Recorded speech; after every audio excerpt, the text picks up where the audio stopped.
Hello and welcome to Dream It, Dare It, Do It, Live the Life You Want. I'm Jasmine, I'm your host. I'm happy to be here today. We are having a beautiful day. The dog is being very lovely today. And I'm happy to report, everyone, CoachJasmine.com is online. I cannot believe it is done. I've finally done it. That being said, today I have a guest. I've been doing these, small shorts on my own, but today I have a guest, and her name is Julie Chazotte. Am Yeah. I saying it right? I didn't even ask you. Well, especially because you speak French, you did. Yeah, there you go. So Julie is a referral, guys. You know my friend Pam. We were talking, Pam and I were just chatting away, and she tells me, "Hey, Jasmine, have you heard of Julie?" And I was like, "No, what is Julie doing?" And she's like, "She's doing this." And I'm like, "I'm gonna reach out." And there we go. And this is how the universe brought us together. Hi, Julie. Hi, thank you. It's so nice to be here with you. Thank you for accepting. Thank you for accepting. Of I course. so guys, everybody listening, Julie, Pam told me Julie was passionate about healing. And those of you who know me know that I've been on a journey lately and that I've been discovering many things about Jasmine. And one of the things that I've been seeing on my dog, I know you love me, but please look at Julie instead, okay? Um, so one of the things that I've seen is that I'm hurt. I like it's funny, it's strange to say out loud, but I have wounds. I've seen that I have wounds. And I've seen I've seen them differently. I've seen wounds that are really having an impact on my life. Mm. And and um and I'm also seeing that it's not true anymore. I don't know if it makes any sense. Like I've seen something and I'm like, wait, but is this still true? And I'm kind of going, no, but it's like so ingrained in me that I don't even know how to get off it, or I kind of see it after the fact. I'm like, why did I do that? Kind of thing. And so I thought it would have been a good conversation to have with you. And so if you want to maybe tell the people who are listening, like, why are you passionate about healing? Like you started telling me a little about, but I said, let's go record. Yeah. Well, again, thank you for having me. I really am passionate about this conversation and it's multifold. One of the reasons is because I experienced a pretty, there's a spectrum of trauma. It was fairly significant to me, but maybe not significant to others in the grand scheme of things, but pretty significant level of trauma pretty young. And so that impacted me. It impacted the way I saw myself, the way I related to myself and others, the types of thoughts and feelings I was having, right? So the way life looked to me. And I kept the trauma pretty much a secret until I was in my 20s. So for a pretty long time. And then at some point, I realized this is impacting me to the point where, like, it's really impacting me. I was going far in my career, but I was having increasing panic attacks about having to show up at the level I was being asked to show up, basically. And so at that point, I was like, there has to be a master's in spirituality by now, because that was one of my interests. That's how I came across the University of Santa Monica, where I got my master's in spiritual psychology. And it was the first time I was in a room full of 200 plus people who were sharing about their wounds and their hurts. And I realized I wasn't the only one that had them.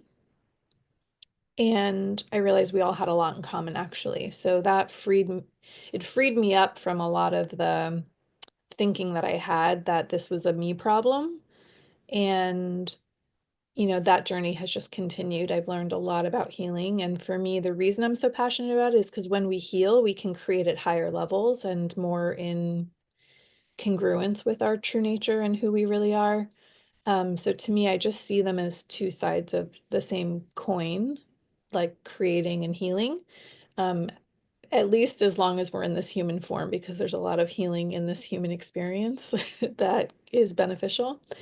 And so I'm really, really passionate, not just about for me, right? It's like I had a secret for however many years that was, and I was carrying it all by myself. I sometimes talk about it like I felt like I had a scarlet letter on my chest. And to be able to take that off and then see other people feeling things and not knowing that they're not the only ones, like I can't not help people with that. That's like I will do that for the rest of my life. I will help people in whatever ways I can to heal and to create in alignment with themselves, because we're here to experience our greatness too, not just to heal the whole time. So I like Yeah. both, you know? Now, when you say the word trauma, I've had an insight about trauma for myself because I've seen at one point where I had trauma in my 20s. I had trauma around neighbors. Something happens with neighbors and I had trauma around that. And I remember that I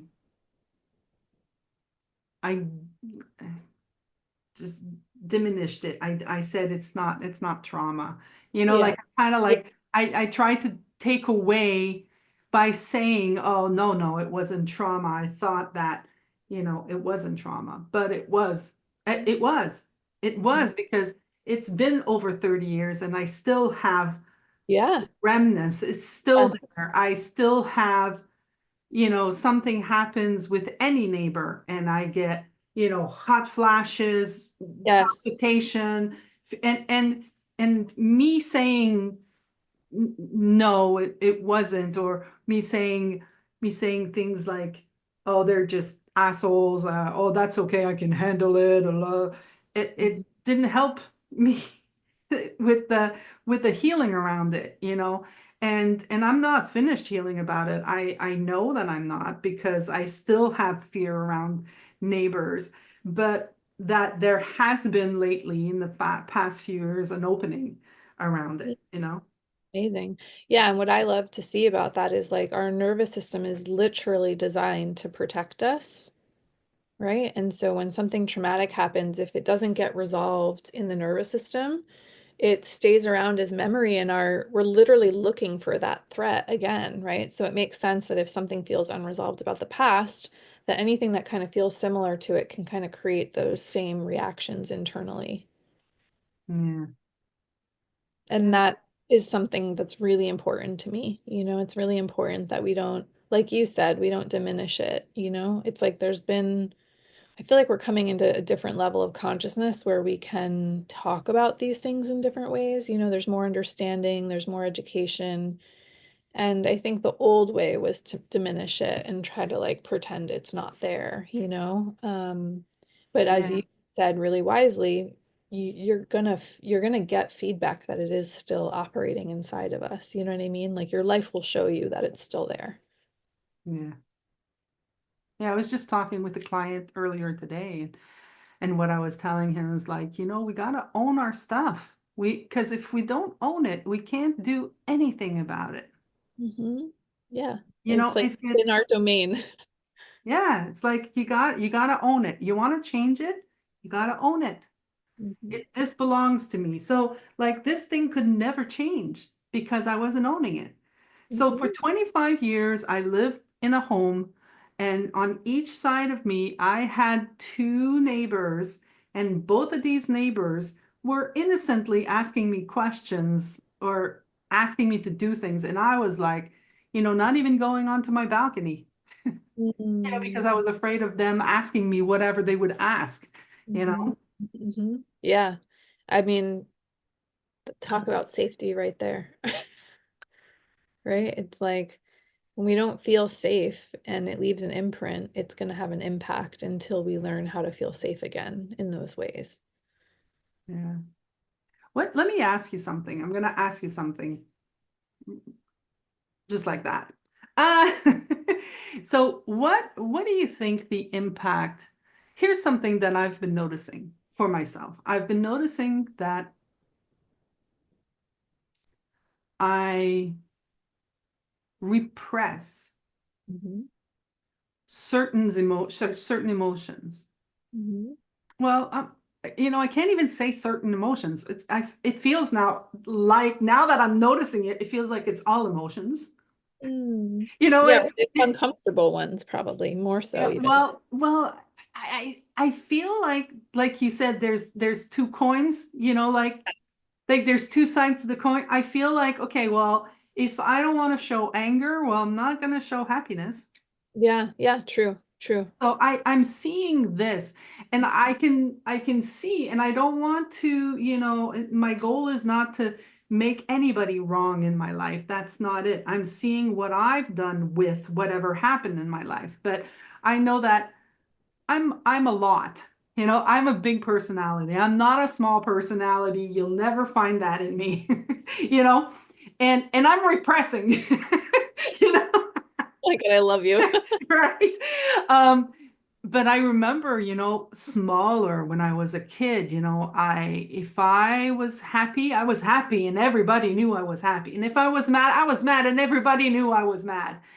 And the way that it was approached in my house, it was like, okay, tone it down. Okay. Yeah, Okay, calm down, shut up, you can't do that. Like, hold put the yourself. on it. Yeah, Yeah. yeah, exactly.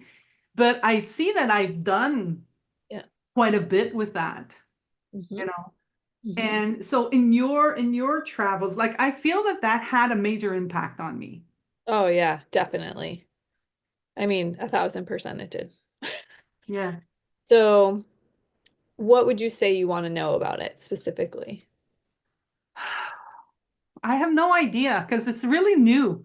It's Okay, it's so I'm it's going to tell quite you a few things, a few avenues that you could look down. So, I'm just going to slow down because there's a lot here, and there's a lot here for humanity. It's not just you and me, it's a learning curve for most of humanity, if not like 99%, probably. So, one thing is to even just know how to be with feelings and emotions, right? So, like, one thing that really, really helped me was to learn that I could go back into the body and start to feel things directly again. And with trauma, you just want to be really careful with that. Like, I don't recommend if someone has big trauma, I don't recommend them doing that solo, and I don't recommend them doing that with someone who doesn't understand trauma well enough to guide them through that because a lot's going to get released and it can be really hard to hold all of that. But in the example that you're saying, like, if someone was told repeatedly to put a lid on something, right, then there's going to be a learning curve on how to be with those same feelings and make a different choice than putting a lid on it. I'm just using that word as an example, but like if that's been the pattern, right? I'm going to have to learn how to be with feelings in a different way. So a lot of times what I'm doing with clients is I'll take them into their body and then I get clues as to what's happening and then that kind of directs where we go. But a lot of times, and based on what you're saying, it's like we need to attend to that young part inside of us that is kind of like frozen in time and needs love and guidance that's healthy and updated and filled with wisdom, right? So everyone's been doing the best they can. Our parents were doing the best they can. Their parents were doing the best they can with what they knew. But that doesn't mean that we can't go in and develop a healthier relationship with ourselves and with our emotions so that we can actually be there for ourselves, right? I mean, come on, that's like, to me at this point, I'm like, why wouldn't we want to be there for ourselves? You know what I mean? I think that's key, honestly. I really like that insight. Just be there for yourself. It's funny because everything that I look at, I can see how people tend to look outside. It's like, who's going to be there for me? Or, oh, I can't be single. I need a man to take care of me, or I need a woman, or whatever it is that their choice is. But they think it's outside, you know. And for me, it's always been inside. And for the longest time, I thought, oh man, I'm so selfish. It's always about me. but I feel that when I take care of me, then I can take care of you. Oh, absolutely. 1,000%. It's really hard to give from an empty cup. That metaphor is really brilliant. When the cup is overflowing, we're overflowing with what we can give, with our true nature, with our essence, right? There's creativity, there's energy, right? There's actually something to give.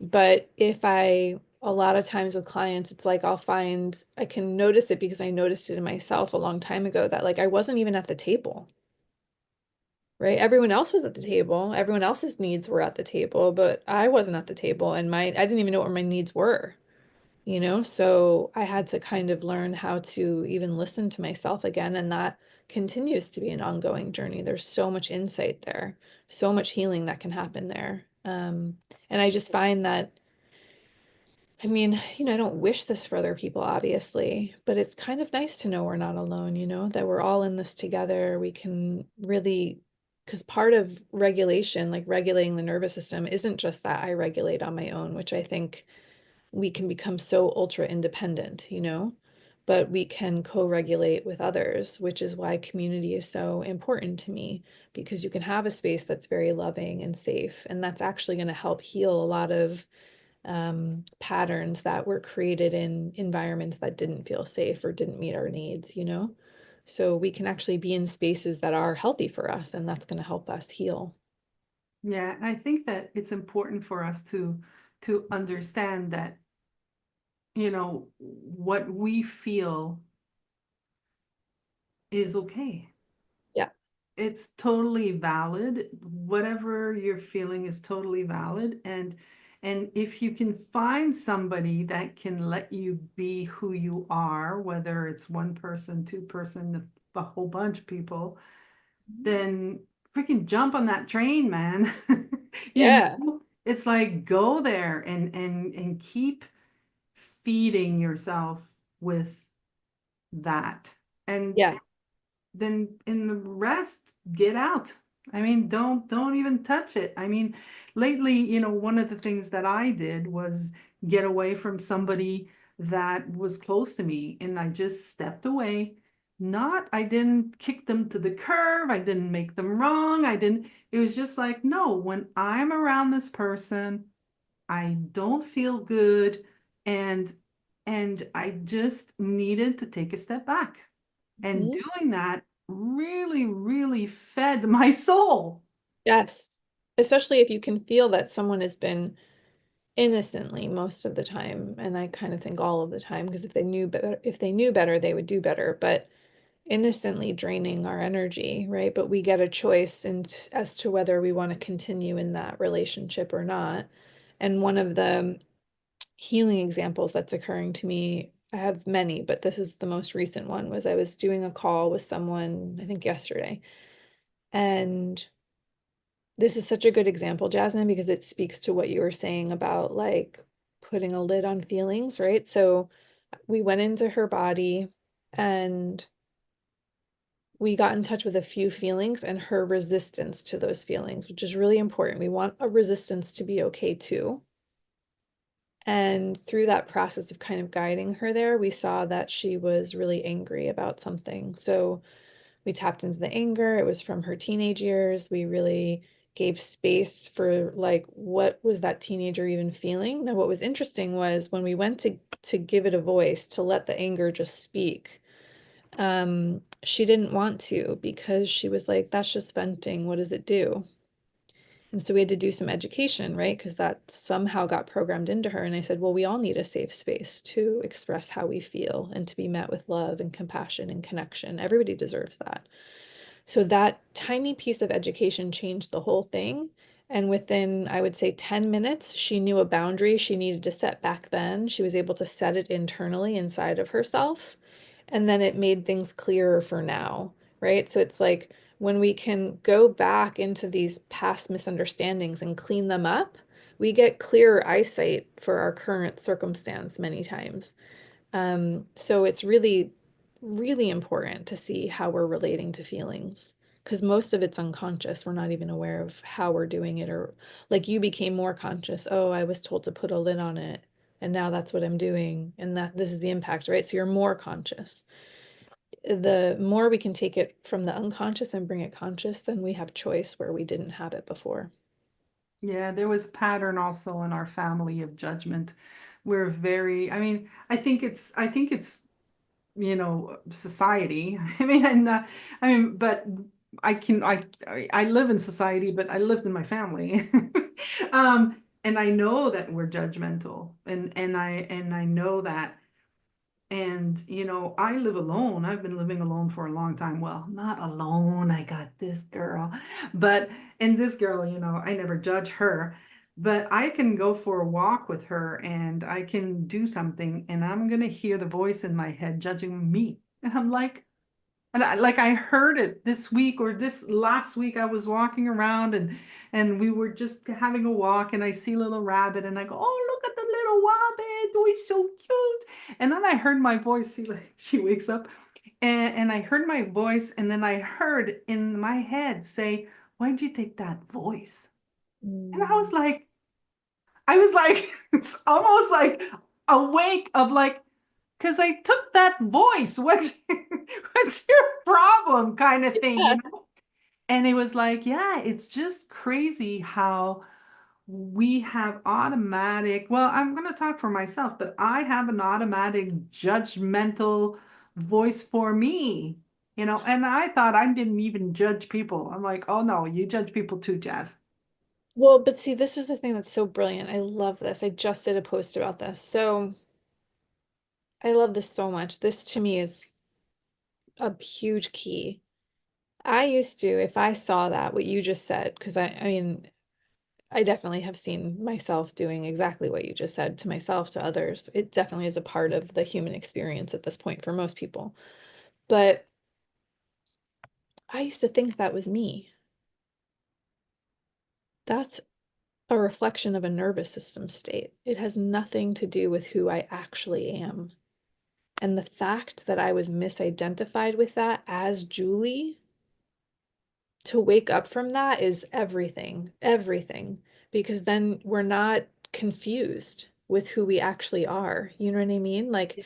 just because that voice happens, it has way more to do with memory, if not everything, and with the nervous system's memory to try to protect us, than it has to do with our true nature. When we are, I just heard this recently, I'm diving even deeper into the nervous system lately, so I love hearing like little bits that connect with spiritual. Um, but in one of the courses I'm taking, it said when you're in a regulated state, it is impossible to have a racing mind scientifically.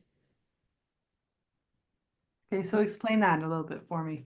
That's freaking huge, Jasmine. That means that in a regulated state, when my nervous system feels safe, it's not possible for my mind to be racing. So when I feel safe, I'm present, I'm have more stillness, I have more creativity. That's our true nature, right? But we need to feel safe. Our body needs to know it's safe in order for us to experience that. And because we haven't been taught this, right? There's not many people learning this in school growing up. We go through life and it's unconscious to us. We're not aware of what's happening. And then we confuse it as if it's us, right? That was huge for me to see. Oh, Julie isn't anxiety. They're not the same thing. Or Julie isn't the inner critic, like the voice of the inner critic, right? There might be a part of me that's trying to protect me in doing that, but that's not who I am, like on a deeper level. Yeah, I remember I like as you speak, I remember the one of the most impactful coaching that I've ever had was, you know, when I saw that. And I remember, you know, I was having a conversation about I wanted to become a coach and I wanted to coach people, you know, and I was telling this person who wanted me to take this class and I was like, but I can't be a coach. She's like, but why can't you be a coach? I said, you know, because actually I'm a bitch. And she was like, wait, what? You know? And she was like, I was like, yeah, you know, I'm really not nice. I'm not a nice person. And and she was kind of like, her reaction was, first of all, she thought it was funny. Second of all, she said, but what if when you're a bitch, that's when you're not you. And that, like, my mind like blew, like, the emoji, it was definitely that. And I have seen it. I can't unsee it. I like this whole time I was being a bitch just to protect myself because I'm actually a very good person, Oh my God, yeah. A right? thousand, right from the second I met you, I knew that.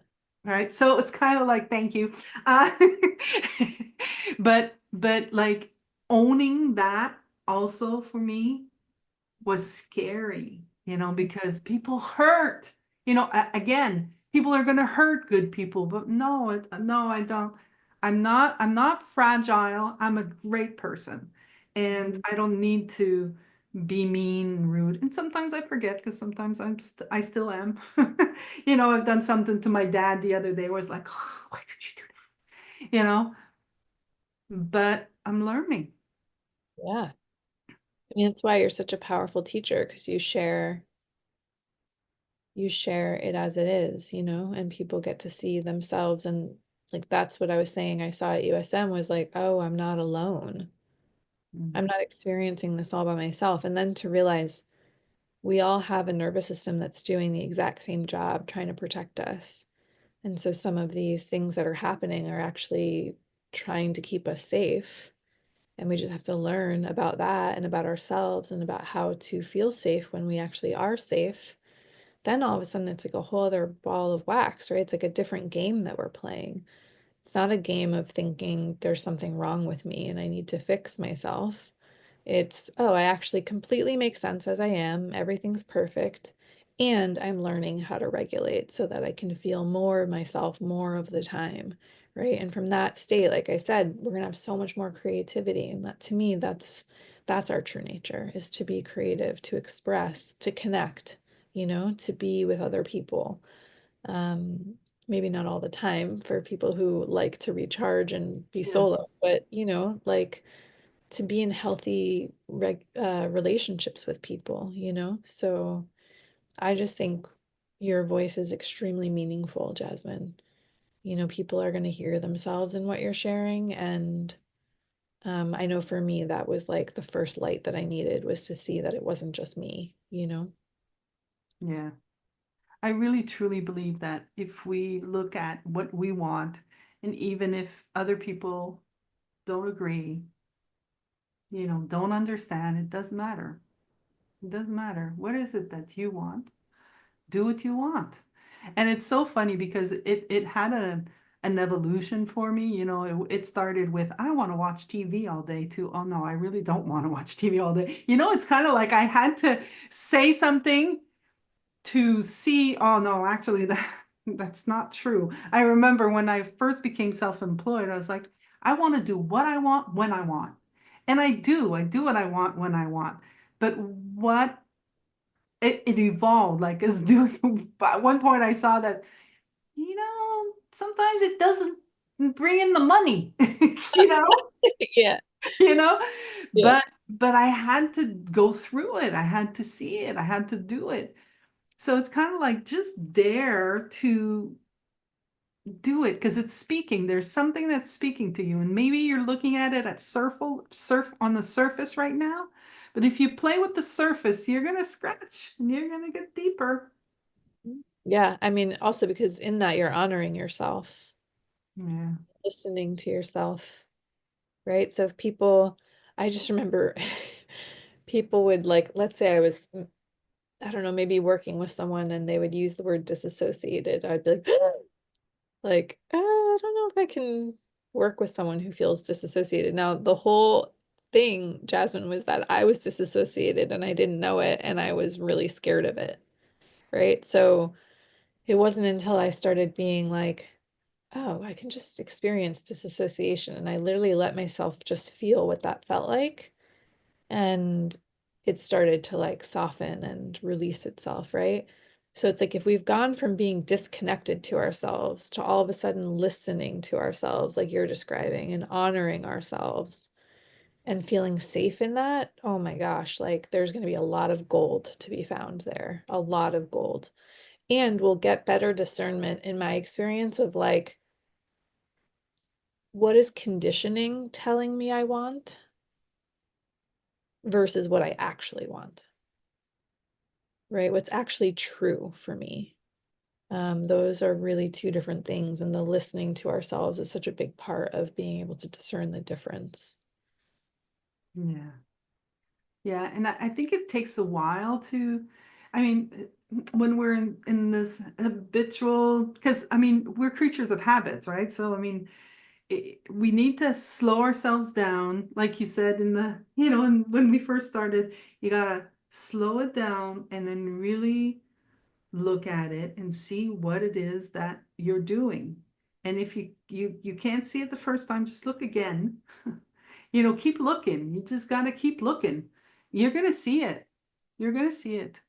Yeah, and to I'm very passionate about this, like to get help that resonates, right? So Yes. Yeah, I wanted you to talk about that because you mentioned that you had had help and it didn't help. So I would like you to speak to that, and I would like to help people get it also, you know? yeah. So I mean, I'll just say this, that it's such a big topic for me, but I think this is maybe a way I could just speak to it pretty directly. At this point, I really want to, if I'm receiving any type of support, I really want to work with someone who understands the nervous system pretty deeply, or trauma or healing. Um, because now that's not for everything, right? Like I have somebody I'm working with for business and I have no idea how much he understands the nervous system, but what I'm gaining from working with him is really powerful. So I keep deepening my understanding of the nervous system somewhere else, right? But what was happening for me originally when I would go to work with people is it would be from a spiritual angle, because that's, like I said, that was the thing that really spoke to me. And I just found that there wasn't a deep enough understanding of trauma. And so the work that we were doing was taking me really deep into emotions my body wasn't yet able to regulate. So it was making me more dysregulated, not less dysregulated. So that's just one example. There's a lot more I could say about it. But you also want to feel really good with the person you're working with, right? Like just being with the person, like if you're with someone and you're really gaining a lot and you feel like safer and more yourself being with them, that to me is a really good sign. A really, really good sign. I'm even more and more lately, like the people I invite to be guests on webinars we do or whatever, like I'm really making sure that I feel honored by them. That's my big one lately, because there's been part of my conditioning is like, God, there's a lot I could say, but like, like I tend to put people above, I'm the youngest of five, so I tend to put people above me, you know? And as that's healed over the years, I've seen a lot of different things. And the most recent one is um, I really want to feel honored by the people I'm working with, like being honored by them. I know I'm going to honor them because that's what I do, but I need to be honored in return. And if that's not there, then that's not a relationship I want to like go into business with, for example. So it's Mm. like the way people make us feel in their presence is really important. And it used to look to me like, let's say I was in someone's presence and I felt really dysregulated. I have more nuance now to understand what's happening, but it used to look to me like it was a me problem. And now I'm like, oh no, I don't think they're regulated. Like maybe they're teaching spiritually, but I don't think they understand much about the nervous system. And so they're like maybe disassociated. And that's not my jam. Like I can't hang out with that much anymore.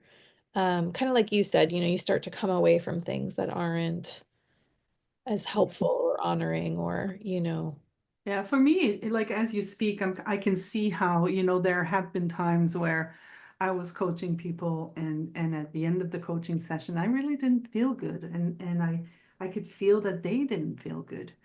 And it's kind of like if you don't feel that energy is mixing, then step away. Mhm. Step away. I mean, I've had conversations with, people where they're asking me to do things and I'm like, no, I'm not. I'm not going to. No, I'm not going to do that. I can't do that. If you want that, you're going to have to go somewhere else, not with Mhm. me. Mhm. Because it's important. You have to stay aligned with you. And if they're not, if it doesn't flow, Mhm. you're just resisting. You're just why? Yeah. I mean, I can even give you a specific example of exactly what you're saying, right? So, two of my mentors very early on, they're lovely, they're lovely humans. It has really nothing to do with like their true nature. But just for me, it's like when I was in their presence, I felt so unworthy. Now, yes, that was happening in me. Yes, that needed to be healed in me. But I can look back and know that there was something going on their end that was not healthy, for me or for anyone that kind of felt that way. And so as the years progressed, even I was like, oh, hierarchy's not that healthy. No, exactly. Right? I agree with you. I agree with you 100%. No, I think that, yeah, it's happening within us, but there is something there. That's what I was saying. I was saying To with, be able to feel that. yeah. So if whatever it is that you're making up, it's not, whatever you're making up is not important. The point is there's something off. Hmm. There's something off. So if there's something off, get off. You know what I mean? You're feeling it. So trust that there's something off. Whatever it is, well, that we're making up. Whatever it is that is off, it's a spiritual thing. It's an energy that we're feeling. And then when we put the words to it, then we're making up whatever it means. But it doesn't mean that's the truth. What's the truth is there's something there. Yeah, that there's something that feels off. Yeah. And it doesn't, I mean, this is just my version that people have different versions, right? But my version was a lot of times when something felt off, I made it about me Yeah. and only me. Yeah, but that's what you were making up, right? Exactly. So Exactly. I tended to say, no, it was about you. I'm fine. I love you.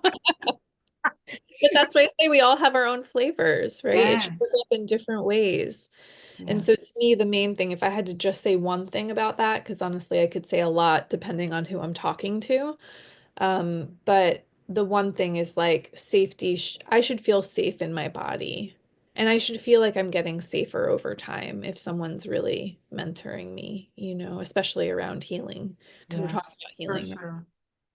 For sure. I totally agree. Like I love finishing conversations where people are happy. I mean, in the beginning of my coaching, work, I know that I know I wasn't at that place. I just knew it. You'd finish calls and some people were crying, and I'm like, oh man, I made somebody cry. And I know that it probably just needed to happen also. Sometimes some things have to happen, but it was not making me feel good. So, Yeah. I mean, my point is now it's all about feeling good. It's not about bad things that everything's okay. Well, and that someone can hold for us when we get dysregulated, right? So there are going to be times where I don't feel good. And it's really good to be with people who can hold for that in a really safe way, so that healing can actually happen, because we're learning from each other. And, this to me is the mystical part. Like, if I were going to speak about what we're talking about mystically, it's like, for whatever reason, we're on this planet spinning through the universe, right? Like, who knows what that's all about? But in that, we've been given a big task to love each other, hold for each other, right? As coaches, healers, as humans, really, but in the roles that we're talking about. And there's going to be an evolution, just like I do my best to make peace with the evolution of the healers I've worked with. I do my best to make peace with my own evolution, right? Because sometimes it happens backwards, or I wish it would have happened here, but it happens here, you know? And so the main thing that I see more and more is that, like, from the spiritual level, I feel safer to have the human experience, if that makes any sense. And to also see that there is not going to be an end to evolution, that will happen infinitely, is my guess. Um, and so finding our own safety within ourselves, where we're at in our journey, can be really, really powerful.